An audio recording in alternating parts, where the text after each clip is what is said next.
Imagine a city where every sunset comes with a subtle warning. A place where the shadows stretch not just across the sidewalks, but deep into the lives of its residents. A city known not for its hope, but for its haunting headlines. Now pause, take a deep breath, and understand this. The most dangerous city in the United States isn't the one you see in movies filled with crime and corruption. It's not a place glamorized by Hollywood or shrouded in mystique. No, it's very real, and it's called Memphis, Tennessee. This isn't just another tale of urban struggle. This is a story where violence isn't a subplot, it's the main character. Where people don't just lock their doors at night, they barricade them. Where sirens are not rare background noise, but part of the city's rhythm. Memphis is a city that breathes history, culture, and pain all in one breath. It gave us Elvis Presley and the blues, yet today it gives the nation statistics that make your stomach churn. Let's be clear, when we talk about danger, we're not talking about simple theft or petty crime. We're talking about homicide rates that rival those of war-torn nations. We're talking about neighborhoods where gunfire is as familiar as church bells. We're talking about schools with security more akin to military checkpoints, and street corners that parents warn their children to avoid, even in daylight. This is Memphis, the soul of the South. And as of 2024, it holds the grim title of America's most dangerous city. How did it get here? The story is long, bloody, and complex. Generations of economic decline, systemic neglect, racial tension, underfunded education, and job scarcity have carved deep scars into this once thriving city. You see, crime doesn't grow in a vacuum. It's planted, watered, and left to rot until it explodes. And in Memphis, that explosion came in the form of violent crime, relentless, rising, and unrestrained. It's easy to get lost in the charm of Memphis from afar. Beale Street, barbecue joints, the mighty Mississippi River, all iconic in their own right. But just a few blocks away from the tourist path lies a very different story. Streets where police presence is heavy, yet the fear is heavier. Places where children don't play outside after school, not because they don't want to, but because it's not safe to. Mothers pray not just for success, but for survival. And the numbers don't lie. In 2023 alone, Memphis recorded over 300 homicides. That's almost one murder every single day. Now let that sink in. Imagine living in a city where someone is killed, shot, stabbed, or beaten to death every 24 hours. The violent crime rate is over 4 times the national average. And yet, this isn't headline news anymore.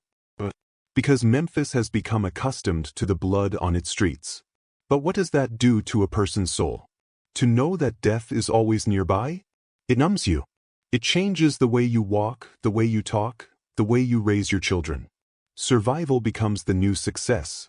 People move through the city with eyes wide open, not in wonder, but in watchfulness. And even then, it's not always enough. The gang culture in Memphis is deeply entrenched. From North Memphis to South Parkway, rival factions patrol invisible borders drawn by violence and revenge. A simple wrong look, the wrong hoodie, or even walking down the wrong block can ignite chaos. Youths, some as young as 12, are initiated not through hazing, but through real violence. Shootings happen in broad daylight. And the cycle of retaliation spins endlessly. Police forces are overwhelmed, underfunded, and often outgunned. And in many cases, the community no longer trusts the very people meant to protect them. But the danger in Memphis isn't just from those on the street. It's in the air. It's in the abandoned buildings turned drug dens, the boarded-up homes that used to echo with laughter, now eerily silent and haunted. It's in the corner stores where business is conducted at gunpoint, and in the schools that function more like fortresses. Even downtown, the city's heart, has not been spared. Tourists have been mugged. Locals live with the kind of hyper-awareness most people only associate with war zones. And make no mistake, this isn't a bash on Memphis. No, this is a warning. A raw, unfiltered exposure of a city on the edge. A city with potential drowning in pain. There's beauty here. There's resilience. There's culture and music and soul. But beneath it all is a violent undercurrent that has claimed thousands of lives and ruined countless more. One could argue that every big city has its crime problem, Chicago, Detroit, New Orleans. But Memphis is different. Because here, the violence is not just a trend, it's a pattern. It's a systemic symptom of years of inequality, of failure to invest in youth, of turning blind eyes to poverty and drug abuse. And now, the consequences are unavoidable. Young men walk the streets armed not just with weapons, but with the fear that if they don't protect themselves, no one will. Women drive with doors locked and eyes constantly shifting in the rearview. Children sleep to the lullaby of sirens and helicopters. And when gunfire erupts, people don't duck anymore. They simply move away from the window. The mental toll is staggering. Trauma runs deep. PTSD is not just for soldiers. It's a daily battle for many Memphis residents. Therapists report waves of cases related to gun violence, survivors' guilt, and grief. But counseling is expensive and not widely available. So the pain stays buried, fueling even more chaos. Generations grow up in this loop. And that loop keeps tightening. But perhaps the most terrifying part? The indifference. Memphis has become so synonymous with violence that many outside the city no longer flinch when hearing the news. Another shooting. Another carjacking. Another child caught in the crossfire. It's tragic, but it's expected. And once tragedy becomes expectation, change becomes nearly impossible. And yet, for all this pain, for all the loss, Memphis is still home to nearly 630,000 people. People who love their city. People who refuse to leave.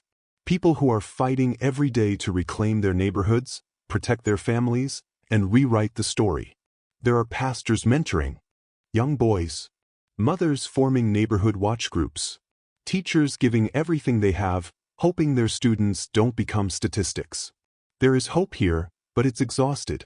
What does it say about a country when one of its cultural capitals is also its most dangerous war zone? What does it mean when a child is more likely to learn the sound of a gunshot than the sound of opportunity? This is the uncomfortable truth that America must face. So the next time someone speaks about Memphis in passing, about Elvis or barbecue or blues music, ask them if they know the other side. Ask them if they've walked the streets where fear is a companion. Ask them if they've seen the pain behind the pride. Because until we can face the darkness with honesty, we can never find the light. Now here's the truth you can't ignore. Memphis is bleeding and the nation is watching. But watching isn't enough. Action is needed. Not just from law enforcement, but from everyone, policymakers, educators, activists, and you. Because behind every statistic is a human life, a shattered family, a story that deserved a better ending. So as you sit safely wherever you are, whether it's a suburb, a city, or a foreign country, ask yourself, what would you do if Memphis was your home? What would you do if this was your child's walk to school? If these were your streets, your neighbors, your nightmare? This isn't just a Memphis problem. This is an American wound. And it's time we stop hiding the scar. Thank you for staying with me through this sobering truth. If this opened your eyes or stirred your heart, don't keep it to yourself. Share this video, drop a comment, let your voice be heard. Because awareness is the first step toward change. Subscribe for more deep dives like this. Hit that like button to help this message reach others. And most of all, don't look away. Because when we shine light into dark places, healing begins.